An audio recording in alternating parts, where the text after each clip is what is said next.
Ya, terima kasih pemirsa, Anda tetap bersama kami di Kiswah, kajian Islam Ahlus Sunnah wal Jamaah bersama Kiai Misbah. Seperti yang saya sampaikan tadi, bahwa di segmen kedua ini kita kehadiran atau menghadirkan tamu yang sangat luar biasa. Beliau adalah Imam Besar Masjid Istiqlal Jakarta. Langsung saja saya akan mengundang Profesor Dr. Kiai Haji Nazaruddin Umar. Silakan, Prof. Assalamualaikum. Waalaikumsalam warahmatullahi wabarakatuh. Sehat, Prof. Alhamdulillah. Silakan. Bagaimana, Kiai? Sehat-sehat nih? Alhamdulillah. Masya Allah, Kiai Misbah. Aduh. Jarang ketemu dekat di hati. Itu yang luar biasa. Baik, terima kasih Prof telah hadir di acara ini. Nah, sebelum kita menggali ilmu dari Prof, barangkali masyarakat juga pengen tahu nih bagaimana sekarang kondisi Masjid Istiqlal Jakarta di situasi pandemi Covid ini, Prof. Iya, pertama kita bersyukur ya, masjid kebanggaan kita di Indonesia. Salah satu ikon terpenting di Indonesia adalah Masjid Istiqlal. Baru saja dilakukan renovasi besar-besaran. Ini yang pertama semenjak tahun 1972 itu ya. Masya Allah. Nah, alhamdulillah renovasinya itu pokoknya lihat sendiri deh. Pencahayaannya, sound systemnya, basementnya untuk parkir ya, ada 2 lantai ke bawah, kemudian sungai di sekitarnya juga itu cantik sekali, taman-tamannya, kemudian juga bukan saja itu, tapi juga strukturnya. Apa yang saya maksudkan struktur itu kelembagaannya. Dulu kan dibawa Kementerian Agama ya, kalau sekarang ini kita baru dapat Kepres dan Perpres. Perpresnya itu peraturannya itu diatur oleh Presiden, kemudian juga imam besarnya langsung di SK-kan Presiden, Kepres ya. Nah, bukan saja berfungsi sebagai tempat untuk beribadah mahta, Ya. tapi Istiqlal itu diupayakan ke depan itu sebagai pusat pemberdayaan masjid. Ya. Jadi bagaimana Masjid Istiqlal itu nanti menjadi kiblat peradaban dunia Islam di masa depan. Karena di Timur Tengah kan seperti sulit untuk kita harapkan menjadi imam peradaban di masa depan. Karena pusat konfliknya ada di sana. Dan internal setiap negara-negara di situ kan rata-rata punya persoalan. Nah, harapan dunia sekarang ini adalah Indonesia. Karena bebas dari konflik regional, insya Allah kita juga relatif lebih majmuk tetapi homogen gitu ya. Nah, ini satu rahmat. Mungkin karena kita mayoritas mazhabnya itu Sunni, jadi tidak seperti misalnya Irak, Lebanon, 50-50 Syiah Sunni. Kadang-kadang ada clash-clash itu setiap hari, atau mungkin juga ada kepentingan kabilah-kabilah atau etnik-etnik tertentu yang sangat kuat di sana. Misalnya kita lihat di Afghanistan ya, tiada hari tanpa perang saudara. Nah, alhamdulillah kita di Indonesia ribuan pulau, kemudian juga etniknya kurang apa, agamanya pun juga berapa banyak. Tapi alhamdulillah kita mampu menyuguhkan kepada dunia bahwa Indonesia itu adalah benar-benar sebagai negara yang berbineka tunggal ika. Nah, kita harus bersyukur kepada founding fathers kita ya, Kiai Misbah ya, jadi salah seorang tokoh pencetus ideologi bangsa kita yang sangat kuat itu adalah kakeknya Gus Dur, Kiai Haji Wahid Hashim Asy'ari. Nah, pembicaraan kita tentang masjid ya, jadi saya sangat teringat dengan saya membaca sebuah buku, tapi saya kok tertarik pada buku-buku itu, buku-buku sejarah. Saya tidak dapatkan dalam buku hadis, tapi di buku-buku sirah, Kiai. Akhirnya saya kumpulin ya beberapa buku-buku sejarah yang saya baca. Terkumpullah bahwa fungsi masjid Nabi itu ada 24, ada dalam buku saya tuh. Banyak hal yang mengagetkan saya sendiri ya, misalnya bagaimana masjid Nabi itu benar-benar bukan hanya sebagai tempat untuk beribadah mahta, mungkin hanya 10 atau 20%. Tapi fungsi masjid Nabi itu, bayangkan, berfungsi sebagai rumah sakit. Korban perang itu kan dijahit di rumah sakit. Berfungsi sebagai pengadilan, pidana perdata semua diputuskan di masjid. Ya, berfungsi sebagai balai pertemuan. Jadi apapun kegiatan itu dipusatkan di masjid. Yang menarik adalah bukan hanya pertemuan antara sahabat, tapi tokoh lintas agama. Ya, pernah satu waktu 60 orang tokoh lintas agama dipimpin oleh Abdul Masih Di dalam Sirah Ibnu Ishaq itu disebutkan Kiai. Dan 13 orang dari Kristen Optik, yang lainnya ada Yahudi, ada aliran kepercayaan lah semacam itu. Dan dijamu oleh Rasulullah dengan makanan minuman. Ya di masjid Nabi loh. Jadi menjamu tamu-tamu non muslim di masjid itu pernah dicontohkan oleh Rasulullah SAW. Kemudian juga masjid Nabi itu ada Baitul Malnya. Baitul Mal itu perbendaharaan negara kan. Pemasukan infak, sedekah jariyah, wakaf, jizyah, kemudian juga humus, usyr, luqatah,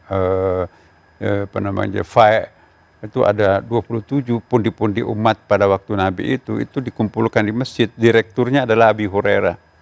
Abi Hurairah itu profesional, bukan hanya ahli meriwayatkan banyak hadis, tapi ternyata juga punya pemikiran sistematis, maka itu dipercaya oleh Rasul untuk memimpin Baitul Mal itu.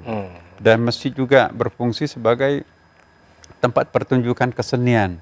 Itu dalam hadis Bukhari Muslim, secara periodik Nabi itu mengundang seniman-seniman dari Habasyah untuk mempertunjukkan kebolehannya dalam bidang seni. Ya, jadi Nabi itu sangat mencintai seni, sama dengan istrinya Aisyah itu kan. Jadi ini jangan kita mempertentangkan antara seni dengan Islam ya. Tentu saja seni yang mendekatkan diri kepada Allah, kan ada juga seni mendekatkan ke iblis kan. Nah, jadi suatu saat itu Aisyah mengundang biduan, artis 2 perempuan waktu itu, kulit hitam. Oh, datang Abu Bakar. Kenapa kok melakukan pertunjukan di masjid? Biarkan dia, kan ini adalah hari raya Id. Tahun berikutnya Umar lagi yang menegur. Keluar Nabi dari kamarnya, nggak apa-apa, biarkan, ini kan juga hari raya Id.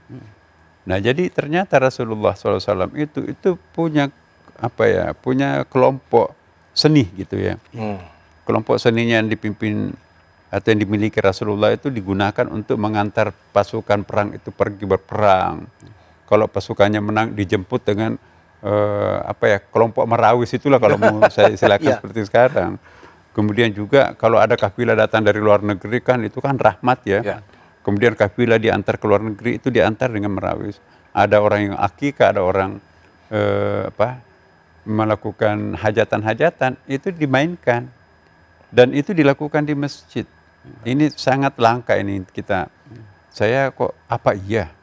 Nah, yang paling menarik lagi bahwa Masjid Nabi itu juga berfungsi sebagai latihan bela diri. Besok akan turun ke medan perang, berjuang, kan hampir setiap hari ada perang pada waktu itu kan. Latihan perang-perangannya itu di masjid. Nah, bayangkan kalau kita di masjid itu ada latihan karate. Wah, ini kurang ajar kok, masa di masjid. Padahal Nabi mencontohkan latihan perangnya itu adalah justru di masjid, latihan bela dirinya kan.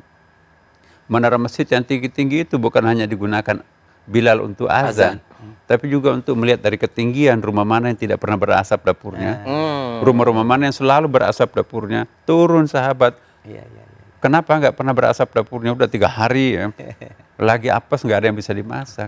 Ke sebelah, kenapa kok nggak pernah berhenti mengepul asapnya? Alhamdulillah kafilah saya baru pulang dari luar negeri. Tahu nggak seberang masjid itu ada yang sudah 3 hari nggak masak? Oh, nggak tahu. Terima kasih. Jadi menara masjid itu bukan gagah-gagahan, tapi sosial kontrol ya.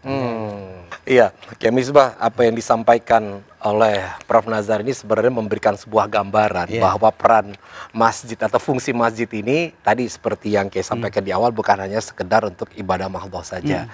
Nah, barangkali bisa dikerucutkan Kiai, kalau dilihat tadi itu kan banyak fungsinya. Nah, menurut Kiai juga apa sih sebenarnya sekarang yang harus dimiliki minimal oleh setiap masjid dan dilakukan oleh pengurus masjid sehingga masjid itu terkategori ya, dari itu masjid itu dimakmurkan dan juga mendukung terhadap peradaban dunia. Baik. Jadi apa yang disampaikan oleh Kiai Nazaruddin, kalau Mas Agus panggilnya Kiai Prof. Ya. Kalau saya tetap memanggil Kiai ya. Kiai Nazar ini telah mencontohkan kepada kita bagaimana seharusnya mengelola masjid yang baik. Apalagi Masjid Istiqlal sebagai pusat peradaban Indonesia. Dan saya ingin menyederhanakan bahwa jangan sampai umat Islam berpikir bahwa masjid itu hanya sebagai tempat ibadah gitu. Kalau di kampung-kampung kan hanya ibadah, selesai. Padahal tadi disampaikan sampai 24 item ya. Betul. Kalau mau disederhanakan bukan hanya ibadah tetapi juga kegiatan dakwah. pusat pengajaran, pusat pengetahuan, pusat kegiatan sosial, bahkan tadi disampaikan rumah sakit juga di sana. Ya. Jadi juga bagaimana membentengi umat Islam secara fisik juga di sana. Ini luar biasa. Karena itu apa yang disampaikan tadi bahwa masjid sebagai pusat peradaban Islam ini harus kita mulai. Dari mana? Dari hal yang sederhana. Dari doa yang pernah kita sampaikan tadi itu. Ya. Allahumma inna nas'aluka salamatan fid din. Nah, itu teruskan itu. Dan bisa teraplikasi di dalam program-program masjid. Apalagi Pak Kiai Nazaruddin ini sudah mencontohkan di Masjid Istiqlal. Ya. Jadi demikian Mas. Ya, Prof, ini sedikit Prof, kalau menyambung, kan dulu ada yang namanya Festival Istiqlal. Nah, karena kan biar gimana pun orang pengen tahu itu perlu kita menyonding, membuat program atau mempublish. Nah, apakah nanti ini ke depan setelah COVID barangkali ya, Istiqlal juga punya rencana untuk kembali barangkali mengadakan kegiatan serupa dengan Festival Istiqlal, Prof? Ya, panitianya sudah terbentuk, tapi tiba-tiba ada COVID ya. Alhamdulillah. Jadi Bapak Presiden pernah merestui untuk kita melakukan Festival Istiqlal yang ketiga ya. Nah, apa isinya Festival Istiqlal itu? Sebetulnya adalah festival peradaban. Ada International Festival for Mystical Music ya. Jadi musik-musik spiritual itu ditampilkan di arena itu ya. Dan itu bukan hanya untuk menampilkan penampilan musik spiritual Islam, tapi non-Muslim juga. Misalnya kita akan mengundang teman-teman kita dari Katolik, Protestan, Hindu, Buddha, mungkin Konghucu. Kesenian-kesenian spiritualnya itu kita pertontonkan di arena itu, bahwa ini loh musik-musik yang menyentuh rasa itu kan. Ya. Karena musik-musik spiritual itu kan universal. Nah, maka itu di dalam Ihya Ulumuddin Imam Al-Ghazali itu ada bab tentang seni. Orang yang tidak memiliki seni, dia khawatirkan hatinya gersang. Ya. Karena seni itu penting untuk menghaluskan budi pekerti, menghaluskan pandangan, perasaan, dan seterusnya. Maka itu Rasulullah itu ya sangat, ya katakanlah mencintai seni. Seni olahraga, kemudian juga seni, penampilan seni Rasulullah itu, maka itu tampil selalu menarik, yang seni berdakwahnya juga. Nah, kembali kita ke Istiqlal. Istiqlal ini kayak sekarang kita alhamdulillah, insya Allah diobsesikan akan menjadi, kan ada perkumpulan masjid ibu kota seluruh dunia ya. Ya. Masjid ibu kota kita rangkum dalam satu organisasi tersendiri. Istiqlal kita diminta untuk leadersnya. Ada juga perkumpulan imam-imam besar pada masjid setiap negara. Nah, kita juga diminta di Istiqlal untuk menjadi hostnya ya. Jadi imam besar Masjid Istiqlal nanti akan memfasilitasi, mewadahi organisasi ini. Di samping itu juga apa yang ada di Istiqlal sekarang, ya kita ada pendidikan kader ulama Kiai. Ya, pendidikan kader ulama ini setara S2 kerjasama dengan PTQ, dan inilah nanti yang akan tanda kutip memproduksi ulama-ulama yang beneran ya. Karena mohon maaf ya, perguruan tinggi sekarang ini kan memang sebetulnya tidak dirancang untuk melahirkan ulama. Untuk melahirkan sarjana nanti akan menjadi pegawai, bekerja di sektor formal. Nah, apa yang kita bikin di Istiqlal ini diajar oleh tokoh-tokoh ulama-ulama asuh kita. Kalau di Istiqlal sekarang diketuai oleh Pak Quraish Shihab dan Pak Agil, dan alhamdulillah ulama-ulama sepuh-sepuh kita banyak situ yang akan jadi tenaga pengajar sekaligus. Menariknya justru yang tertarik itu bukan hanya para gubernur ya, tapi beberapa duta besar mengontak kami, ingin juga mengirim utusannya. Ya, saya sampaikan, loh kok kenapa?